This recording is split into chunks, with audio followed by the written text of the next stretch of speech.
So our final story tonight is Canada, or the federal government of Canada, releases their budget.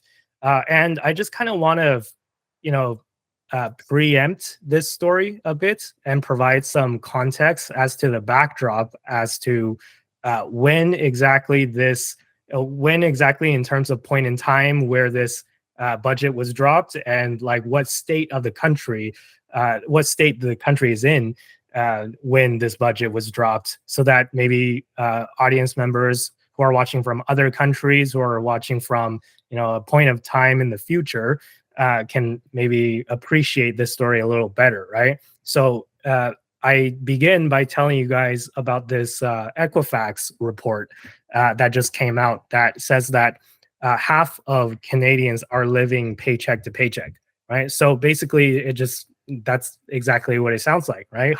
It's caused by a combination of high rental prices and inflation, high grocery costs, just a whole slew of your regular cost of living affordability issues. And this is affecting again, like half or probably more than half of Canadians, where if they just miss one paycheck, then they wouldn't be able to pay all their bills, or they would be late on rent, or they'd be cutting back on groceries and stuff like that, right? So it's during this affordability crisis that the federal government of Canada, currently led by Justin Trudeau and the Liberal Party, introduced their budget. And you guys know me, right? I try to be as unbiased as possible. So I'm going to present to you kind of some of the highlights of this budget and just present the news as is in an unbiased as possible way, although that might be kind of hard. But afterwards, I will give my own opinions about it, but I don't want to poison you guys' thoughts. So let me just present the facts, okay? So first of all, kind of one of the biggest parts that's being talked about is a wealth or a capital gains tax increase. So a lot of people don't know how capital gains works in Canada. So the way that it works is that we have what's called a capital gains inclusion rate. So the capital gains inclusion rate is how much of your capital gains as a percentage is added to your taxable income. And that's the way that we tax capital gains. So we take a percentage of the capital gains that you made during a year, and we add it to your taxable income. So right now, the inclusion rate is 50%, which means that, let's say, you're not taxed at 50%, by the way, right? So this is kind of the biggest part that trips people up. Is like, they're not taxing your capital gains by 50%. It's 50% of your capital gains is recorded down and added to your taxable income. So, for example, if you made 100K at your job as a salary, right? And you made another 100K trading stocks, which is capital gains. Then 50K of that capital gain will be added to your taxable income. So you would be taxed that year as if you made $150,000 at your salary, right? At your job. So that's how the capital inclusion rate works, in case that was unclear.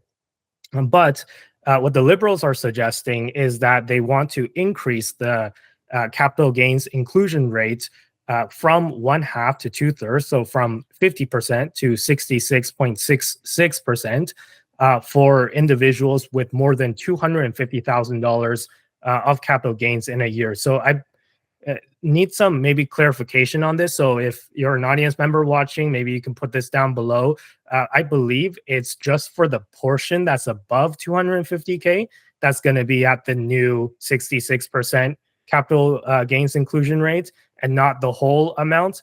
But I could be wrong about this. I've heard conflicting reports on this. But anyways, regardless of what it is, basically the capital gains tax is going up is all you need to know, right? And it doesn't sound like a lot going from 50% to 66%, but if you actually crunch the numbers, it is a significant increase. And this tax change will apply June 25th, 2024 onwards. So that's the kind of first big change.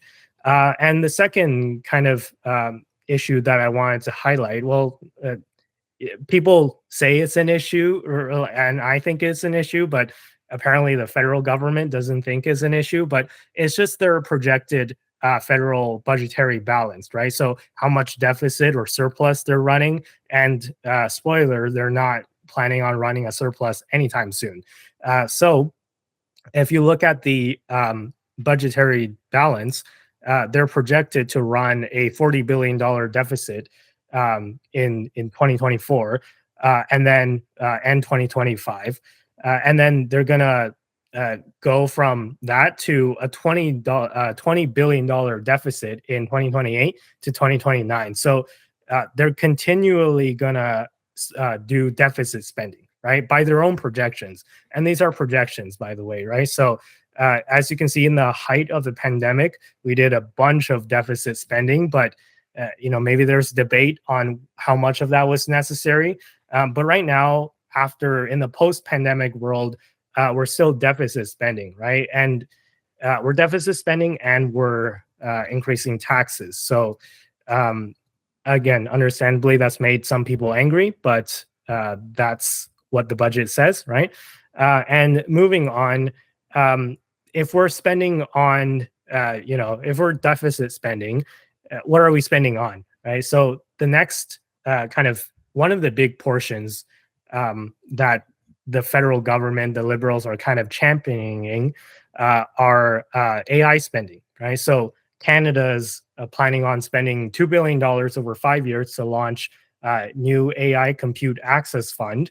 And then there's a bunch of other smaller line items to just boost AI in general. So the government is spending taxpayer money on boosting AI, which we can have a debate about whether or not they should be doing. So basically that's kind of like the main highlights that I fetched from the budget. And there's also other things, but just quickly wanted to get what you guys' thoughts on this is. And should we be doing this, or should we not be doing this? Should we be running a deficit, or should we be trying to balance the budget?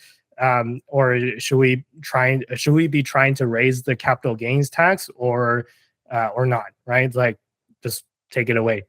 Yeah, so to jump in here about the taxing, I think that the thing with the way that they're framing it, it kind of sounds like they're trying to frame it as basically, all these the rich folk who make over 250,000 capital gains in a year, we're going to tax them more, those people who are making a lot of money.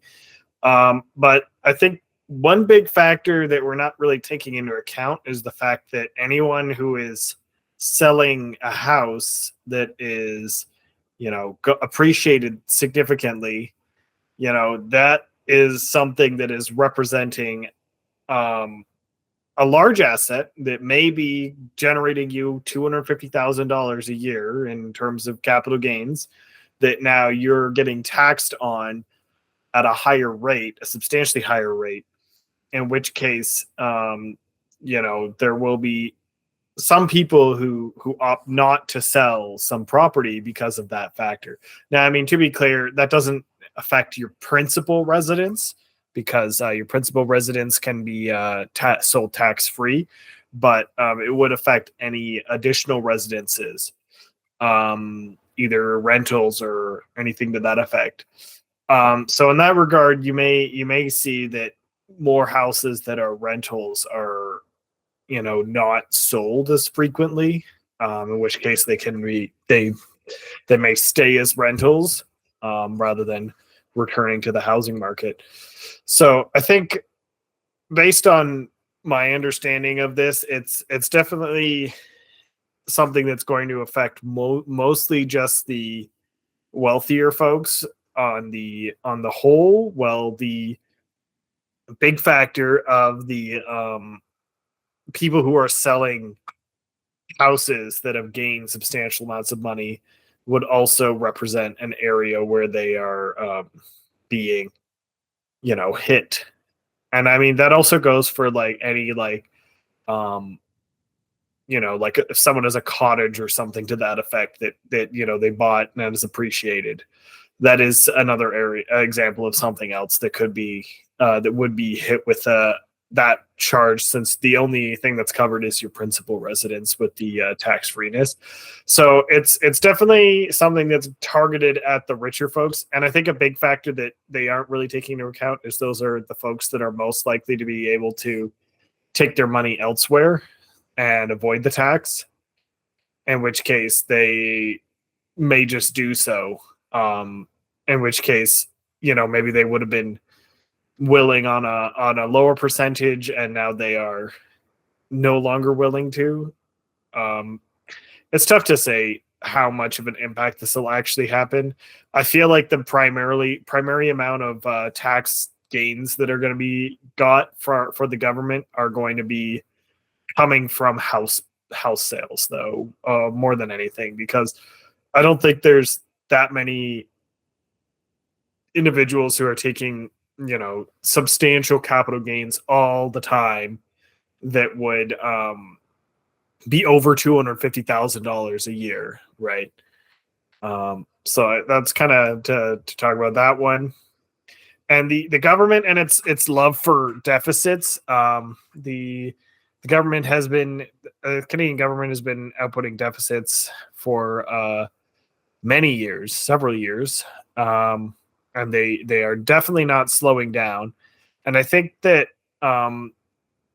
deficits can be a way to generate a lot of value for your population in the short run if you are investing that money into crucial infrastructure and a lot of other additions that are going to be useful for people in the future to come, right? Like if they were investing that money into a dam or something to that effect, where they invested a lot of money, but now we have a dam 10 years down the line, right? Or 20 years or 30 or 30, 40, 50 years, right? If when they invest into stuff that has a lot of value and will have value for future generations, that tends to be not as much of a problem for me. But I think a big factor with the way that they're spending is that it doesn't feel like the money is necessarily being used very efficiently. And we've also, a big factor that we should take into account is that there is a certain point at which a country's GDP growth and their debt ratio, where it stops being that the debt is benefiting your growth and is instead hindering your growth.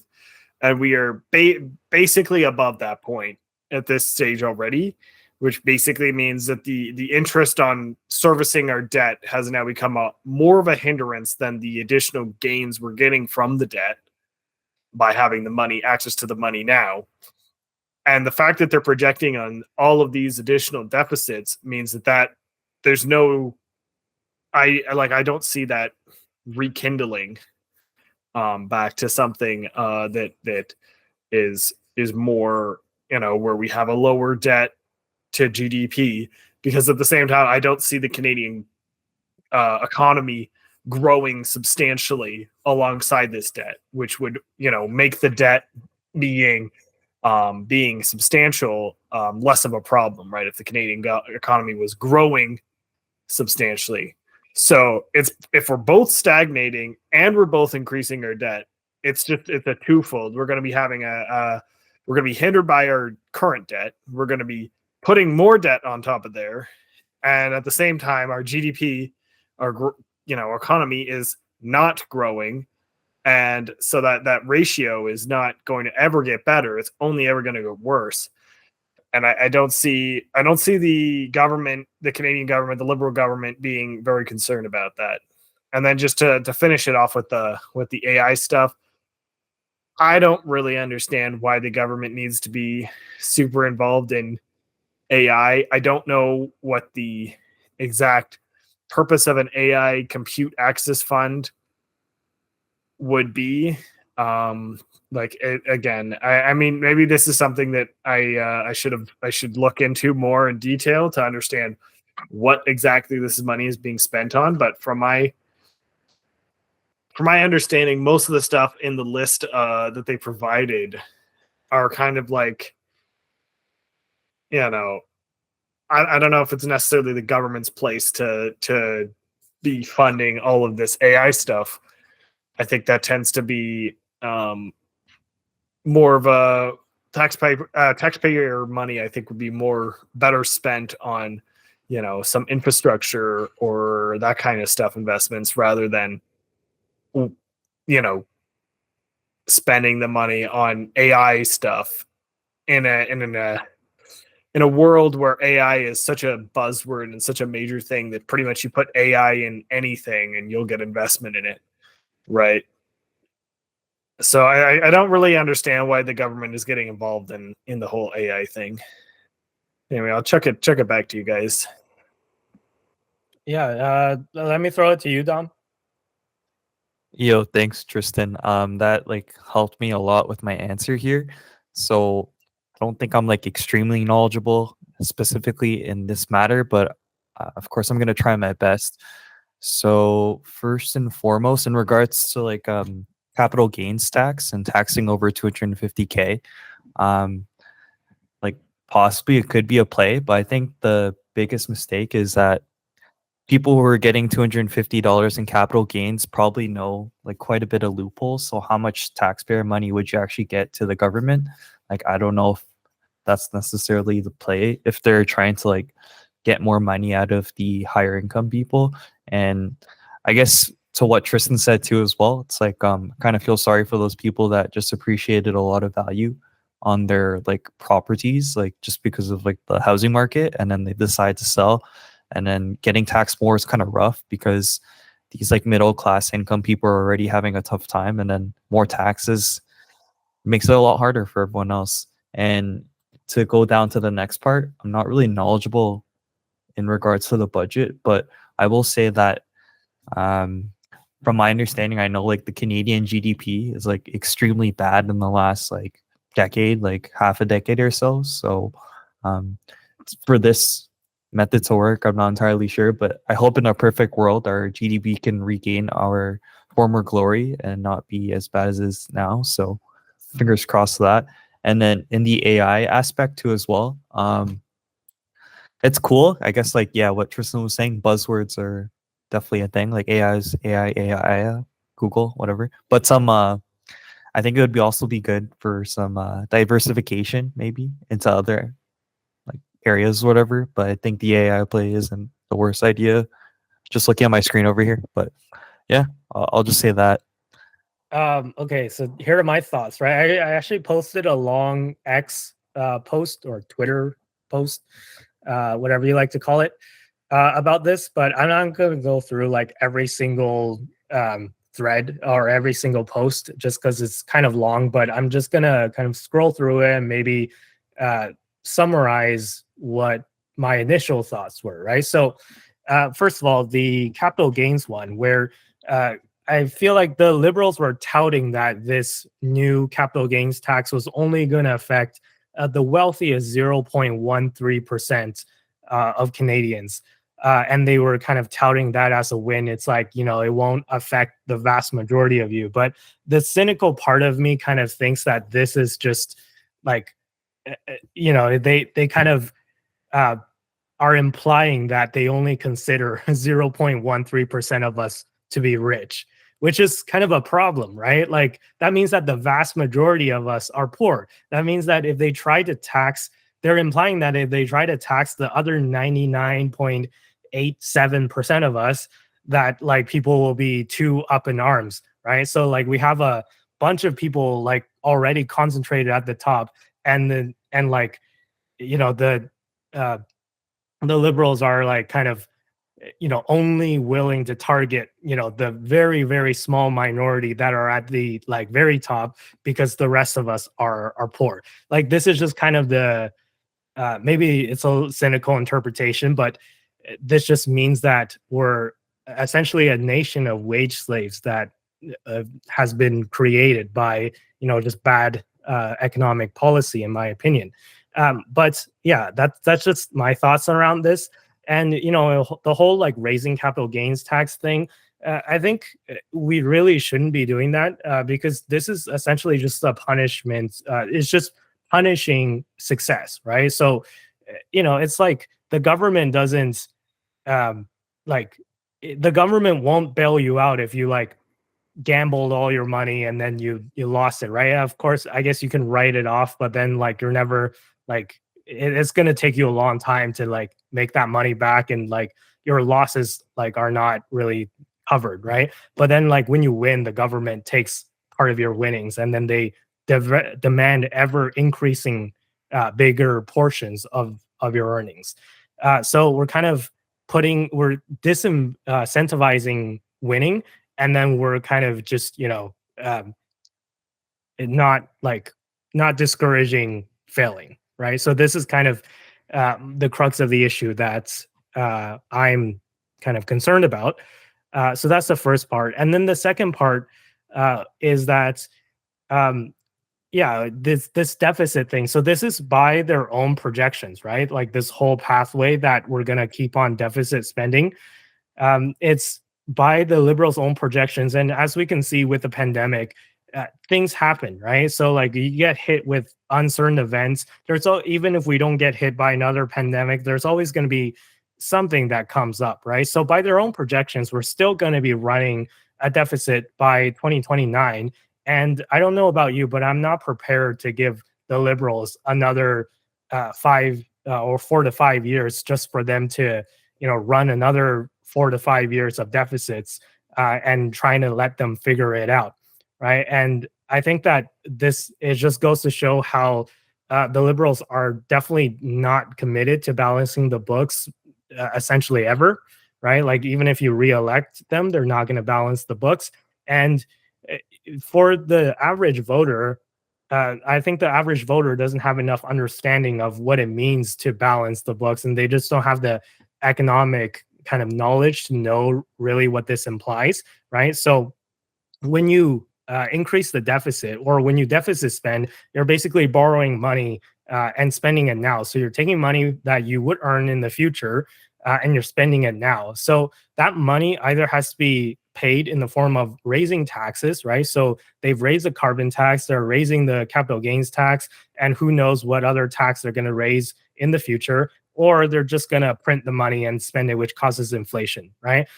So either way, it's going to be a bad time for everyday Canadians, right? You're either going to have your tax increased, and I don't believe them for a sec that they're only targeting the wealthy, right? Because who controls the companies that offer our goods and services, right? Like it's the companies and the wealthy, right? So if you make the cost of doing business more expensive for them, then what do you think the businesses are going to do? They're going to pass the extra expense onto the consumer, right? So the consumer is still going to suffer, even when the government's like, oh, don't worry, we're only going to tax the wealthy. And with stuff like the carbon tax, it is a tax directly on the poor, right? So like the poor are the ones that are going to suffer the most, because heating costs and stuff and gasoline and stuff like that are a bigger portion of their monthly income, right? So that's what I have to say to that. And then in terms of the AI stuff, yeah, I totally agree with what Tristan said. I don't think the government should get involved with AI spending, right? Because the government, at least the this liberal government, has shown that they're totally incompetent with spending on anything tech related, or just anything in general, right? So I wouldn't trust Trudeau to be the next, Shark Tank investor, right? Considering that he picked some random guy nobody's ever heard of, who ran a company to build this ArriveCan app that had like 2 functions, barely even worked, and cost $20 million. And it turns out that somebody was able to recreate a copy of it that worked better in like one afternoon. And it was for like, if you paid like a programmer, I don't know, $100 an hour or something, you could probably get it done for a few $1,000 in one afternoon, and it cost $20 million. And now there's actually a whole debate in Parliament about like whether they should bring this guy out to testify, and the Liberals are kind of defending this guy, saying that, oh, he has mental health issues, he shouldn't be forced to testify. It's all a big mess, right? And they're still dragging this on right now, and this is just over a $20 million app that they try to build. right? So you're telling me that I should trust this government with spending $2 billion on investing in AI. And again, why does the government need to invest in AI on our behalf, right? I don't think the government should get involved because the private sector already takes care of this, right? So the government, basically the government shouldn't get involved. That's I don't know how many other ways I can say that. But yeah, and in terms of like other stuff, I think there's one more actually that I didn't include in the docket for whatever reason, but I think we should maybe talk about because it's important. The government's plan also includes a plan to build 3.9 million new homes by 2031, which sounds great until you realize that Canada's population will grow by just as much. And oh, wait, is actually only around 2 million net new homes because there's some stuff in there that's like, renovating places to make the capacity bigger, but it's still like one unit, but you can technically fit more people in it and stuff like that. There's a lot of that going on, but it's going to be 1.8 million net new homes by 2031. So that's what, 7 years from now, right? So, I don't know about you, but I don't think that's going to be enough. But yeah, I overall what I have to say about this budget is it's just a disaster, right? Like, why do we have to spend all this money, right? Like, if we would not need all these, like half of these social programs that we're handing out if we just cut taxes for people, right? I think that's the best social program. You just cut taxes, right? And you won't need like all this AI stuff. You don't need all this just help around like rental protection. Even that's a whole nother ball game that I'm not going to get into right now. But if you just cut taxes for people, I think that's just the best kind of solution going forward. And if you cut taxes for capital gains, for instance, right, you encourage more investing in the Canadian space. I think that yes, you will start to bring in more less money initially, but you will bring in more money just from the increased economic activity that you draw in. And I think that that's what the government should be doing. They should be cutting capital gains tax instead of raising it. And just one final note before I pass it back to you guys. Did you know that before 1972, capital gains were not taxed in Canada, right? So just for sake of argument, imagine that the Canadian government just got rid of capital gains tax, right? Like they just got rid of it tomorrow. Do you know how much, like, just imagine how much investment it would draw in from just not only Canadians ourselves, but just from Americans or just like people from other countries, right? Like if you were look at Dubai, for instance, right? Like how were they able to build kind of a financial hub, right? I know they had oil and they had, an initial big investment, but you need more than just like a natural resource, right? We have oil too, right? So I think a lot of the success of Dubai is due to their generous tax policy where they don't tax capital gains. And I believe for residents, they don't even tax income, right? So, I'm not saying that, we should go that far as to cut all the taxes, but I'm just saying, right? Like we should definitely not be raising taxes, especially in this environment. So I've said a lot. Let me pass it off to you guys. What do you guys think? Yeah, with regards to raising or lowering taxes, I think it really comes down to what the money is going to be used for. And I think that there are a lot of scenarios where the government pooling our money to do stuff can be substantially beneficial, right? Like if the government took everyone's funding and was like, you know what, I'm going to build some high-speed rail between Windsor and Quebec City. We're going to get the entire like half the Canadian population linked via high-speed rail. Everyone will be better off.